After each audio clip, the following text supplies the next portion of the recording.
Euh, voilà, j'en suis aujourd'hui à rendre hommage en fait à un ami et poète qui a été très important dans ma vie et aussi chez Maelstrom et à l'Arbre à Parole, à la Maison de la Poésie d'Amé, à la boutique. J'en dis quelques mots pour ceux qui ne le connaissaient pas. Luc André Rey était un poète suisse euh, de, de Genève. Enfin, il habitait Genève et puis il était venu s'installer en Belgique avec beaucoup d'espoir d'ailleurs et décédé dans une grande solitude dans la nuit en fait du 24 juillet au 25 juillet vers 1 heure du matin probablement en 2015. Cette personne était un grand amateur de physique, de métaphysique, de mathématiques, des fractales et de poésie. Il a écrit des milliers et des milliers de poèmes les dernières années de sa vie, il ne faisait que ça. Et il épaulait également des jeunes comme Kenny Osier-Lafontaine ou Martin Wable, pour ceux qui les connaissent. Et voilà, pour ces troisième chants de la transition, nous sommes encore là en pleine transition entre deux mondes. Je vais vous lire des extraits de Mon Pote, qui est un de ses livres en apparence les plus simples, clairement dans ses livres les plus accessibles au plus large public, euh, et une sorte d'autoportrait, mine de rien. Chose par rapport à laquelle il se défendait très fort, évidemment. La mort vient deux fois. La première, la noire. Elle peut tout emporter.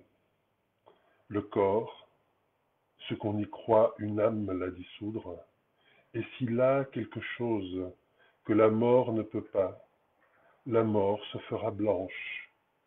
Une lumière froide, elle prendra le corps, mais elle ne pourra pas la lumière. Tout autour. Le tout dernier regard, mon pote, lorsque la mort, cette clarté aveuglante, on n'y peut pas les yeux. Mon pote, certains veulent faire de moi un maître à penser. J'ai déjà eu tant de difficultés à cesser de penser pour moi. Mon pote avait parfois des comportements singuliers. À qui lui demanda un jour: Savez-vous ce que les gens pensent de vous? Il répondit: Savez-vous ce que les gens pensent d'eux en parlant de vous? Mon pote, on lui parlait d'amour, ses yeux prenaient contour des nuages qui passent, la tendresse de la pluie. Attentif à ce qui l'entourait, la lune dans le ciel, à l'insecte sur la table, les mots que je disais, ceux que je ne disais pas.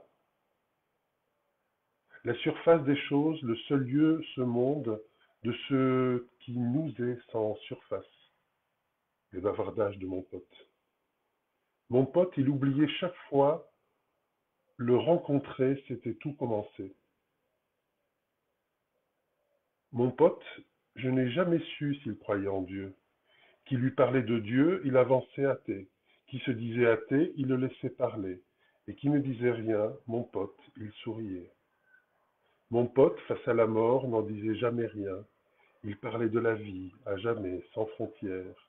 Du simple fait un jour, ce monde y être né.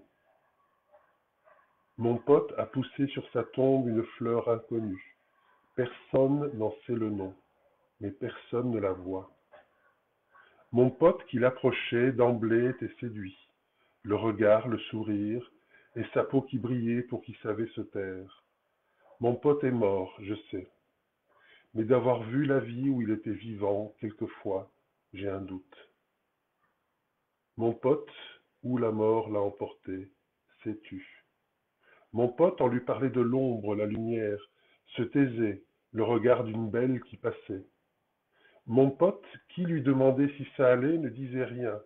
Il prenait un papier et traçait oui et non. Je ne vais pas ton chemin que le temps que tu comprennes qu'il n'y a pas de chemin. Mon pote, que certains qualifiaient, ça le foutait en pétard de maître spirituel. Il disait que les maîtres spirituels ne sont là qu'où nous nous manquons. Et comme rien ne nous manque, que la capacité à vivre les yeux ouverts, qu'on ne peut pas échanger ses yeux avec ceux d'un quelconque illuminé, les maîtres trucs bidules, c'est du bidon. Il préférait au bistrot du coin un gars qui lui parlait de sa journée, ses soucis, ses espoirs, à ceux qui tentaient de l'emmener sur les chemins obscurs des avenirs possibles de la prochaine incarnation du Dalai Lama, et qui le tentaient ces obscurités. Il commandait une bouteille. S'il faut s'aveugler, autant y prendre du plaisir. Mon pote, quand on lui demandait ce qu'est un maître spirituel, il répondait: un invisible, un transparent, un qui s'intéressera à ce que tu vis et t'y ramènera. Parfois, certains tentaient de lui faire dire des choses sur l'avenir de la planète, sur l'humanité, sa place dans le cosmos, les avenirs possibles. Il arrivait qu'il se laisse prendre à ce jeu, et qu'il écoutait, soudain, se rendait compte que mon pote l'accompagnait jusqu'à un certain point, et là le laissait tomber, ne disait plus rien, le laissait au bord d'un gouffre, souriait, tranquillement assis sur l'autre rive, tranquillement assis sur l'autre rive. Mon pote, à son enterrement, nous n'étions que deux. Et lorsqu'il vivait, il était tellement que le cimetière n'aurait pu contenir tant de monde. Mon pote, il aimait à jouer au simplet, auprès de qui attendait de lui qu'il soit intelligent. Il aimait jouer à l'enfant, auprès de qui attendait de lui qu'il se comporte sérieusement. Il aimait à jouer avec qui était près de lui. Il aimait qui était près de lui. Mon pote se foutait de tout, sauf d'une chose une seule. Mais celle-là, il ne m'en a jamais parlé. J'ai vu et je ne dirai pas. Pour la savoir, cette chose-là, il fallait la voir, la vivre. Mon pote, entre silence, il inventait des mots que nous allions le monde comme l'enfant s'émerveille d'une simple balançoire. Mon pote, quand on lui parlait des qualités ou des défauts de quelqu'un, regarde ses mains, rien que ses mains, la manière dont elles vont les choses. Mon pote, il y a une femme dans ta vie? Il y en a toujours une, très souvent sans visage. Son cœur est de ces ombres où il fait bon s'asseoir, se reposer. Mon pote, il ne cherche pas l'âme sœur. Pour ce, il lui faudrait avoir cette chose, une âme.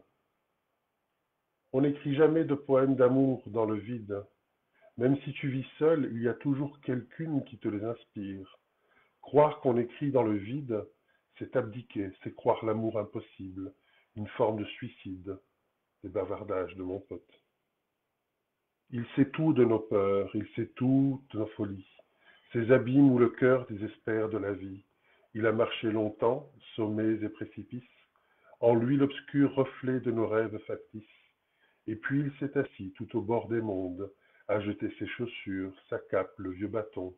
Il est nu désormais, et il va à nos peurs et il va à nos folies, ce qu'il sait un monde où ne se peuvent nos rêves. Mon pote, tout ce qu'il faisait ne répondait qu'à un seul rêve, des étoiles dans les mains.